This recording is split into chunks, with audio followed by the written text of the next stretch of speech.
Salut à tous et bienvenue dans la vidéo de compte rendu d'achat pour le début novembre 2020. Donc là je suis avec Luna qui se marre beaucoup là. Ça va Luna? Ouais. Donc on va vous présenter un peu les quelques trouvailles qu'on a fait juste avant le confinement en fin de compte. Donc déjà on va commencer par le doudou. Allez, on va commencer avec des jeux PS2 qui ça va faire plaisir aux potos JSN Gamer, Alex Gaming et puis Sony Adventure. Donc c'est des jeux que j'ai eu pour 50 centimes environ, c'était un lot. Donc il y en a quelques-uns que j'avais déjà qui sont partis déjà sur Vinted et ceux que j'avais pas je les ai gardés. Donc on va commencer avec le Extermination. Donc ça fait partie des premiers jeux de la PS2 hein. Donc c'est un FPS apparemment, je connais juste de vue comme ça mais j'en sais pas plus. Avec une jaquette un peu brillante, elle est sympa la jaquette. Donc ça je pense que c'est une exclue Sony. Ensuite, merci Luna, le Siberia, oui il est complet, ils sont tous complets de toute façon. Le Siberia, premier du nom, donc édité par Microids. Donc ça c'est un jeu d'aventure, alors je crois que c'est avec des décors fixes il me semble. Moi j'avais joué, c'est celui-là que j'avais joué sur PC à l'époque. Ensuite je crois que ça c'est aussi une exclue PS2. Donc le Hidden. Donc ça va être un jeu à troisième personne. Bon, c'est des jeux assez communs hein, dans le lot, mais ensuite Luna. Il y a une petite démo de PlayStation Magazine. Ouais, Cantosia, Full Spectrum Warrior, Project Snowblind. Voilà, et combien de démos il y en a? 8 démos jouables. Ensuite, j'ai le Alone in the Dark, The New Nightmare. Donc celui-là, c'est le quatrième de la série. Moi, j'avais joué aux deux premiers sur PC à l'époque. C'était la petite révolution avant le Resident Evil. Bon, maintenant, les deux premiers, c'est vraiment... ça pique les yeux et c'est vachement lent. Mais celui-là, je sais plus si j'avais testé. Je l'avais sur PC à l'époque. Bon, c'est une licence assez cool. Pas comme le film. Ensuite, le Naruto Ultimate Ninja 3, donc j'ai déjà le 1 et le 2. Et après, dans la série, je crois que c'est les Shippuden, mais je les ai pas encore tous, il y en a pas mal. Il y en a au moins 6, c'est sûr, mais il y en a même plus, je pense. Un petit Naruto. Le Largo Winch, donc issu de la bande dessinée. Sur PS1, il me semble qu'il est pourri sur PS1, alors sur PS2, j'espère qu'il est un peu mieux.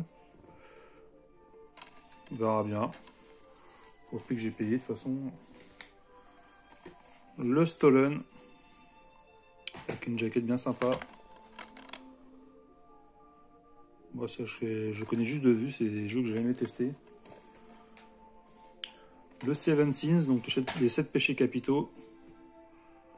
Donc ça va être à faire pour voir le délire que c'est un peu. Il y a des trucs un peu bizarres là. Donc on va voir. Ça peut être marrant. Ou pas. Ensuite, le Splinter Cell Chaos Theory, donc celui-là c'est le troisième de la série. Je l'ai aussi sur Xbox. Donc Splinter Cell, hein, c'est toujours du bon game.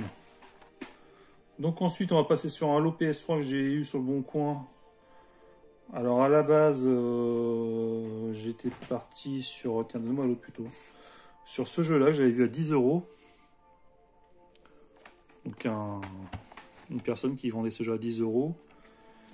Et du coup il m'a dit j'ai d'autres jeux à vendre. Donc il vendait ça à 2 €. Le prototype aussi. Et le troisième pour 15 balles. Et du coup il m'a fait le lot à 25 €. Tiens redonne-moi l'autre. Du coup j'en ai pas parlé. Donc au Folklore. Un jeu que j'entends souvent parler. Je sais que la cote elle est bien plus chère que 10 €. Elle est au moins 20 €. Donc je vais me tester ce que tout le monde en parle. C'est un must-have de la PS3. Le prototype premier du nom, j'avais fait sur PC à l'époque. J'avais été bloqué vers la fin. C'était vraiment hyper hard. Un super jeu. Donc du coup celui-là il me l'a offert. Et donc le Sacred 2 en édition collector. Donc qui n'est pas commune. Donc Sacred 2 Fallen Angel. Donc, Et le boss. Le boss, la box ou le boss. Le donc, boss. le contenu, donc il y a un petit artbook. Si j'arrive à... Avec le reflet, c'est pas facile. Elle est belle, elle. Ouais. Ah, c'est chiant avec le reflet. Enfin bon, bien sympa. Bon, c'est une licence que je connais pas. Hein. Je pense que c'est un peu du RPG. Ça va être la BO du jeu. Ensuite, on a la carte au trésor. une carte. Bon, je vais pas la déplier parce que sinon après ça va être le bazar. Le jeu. Édition normale. Hein. Et le petit goodies, la petite figurine, alors qui est vraiment rikiki. Mais bon, elle a le mérite d'être là. Ouais, j'essaie de la mettre dans ta pièce. Oh non, moi, elle va rester comme ça, je crois. Et du coup, la personne, super sympa, et ça lui faisait mal au cœur quand même de se séparer de ses jeux, parce qu'apparemment, elle a vécu des belles heures de jeu dessus. Surtout sur le folklore, il m'a dit, et ça lui a fait un pincement au cœur. Et le dernier jeu,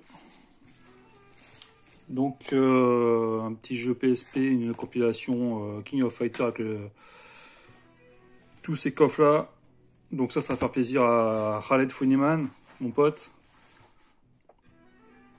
Donc c'est disponible aussi sur PS2 et sur Wii. Je vais essayer de me les trouver.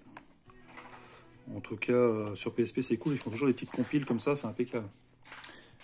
Et pour finir, je vais aller du côté des figurines. Alors du coup, elles sont revenues là, les figurines. Je me suis trouvé le Phoenix en V2. Avec sa super armure bleue là. Donc d'époque. Hein. T'as montré les signes, papa? Des quoi? Les signes. Ah non, j'ai déjà montré l'autre jour. Et le Phoenix, j'avais la boîte qui est pas en super état, mais bon, vu le prix que je l'ai payé, ça fait le job. Elle est un peu déchirée, hein, donc. Mais bon. Les Senseiya d'époque en boîte, état nickel, ça coûte un bras. Donc voilà. Quoi. Donc voilà pour la petite vidéo du mois de novembre. Bon, je vous remercie d'avoir regardé. Et je vous dis à plus.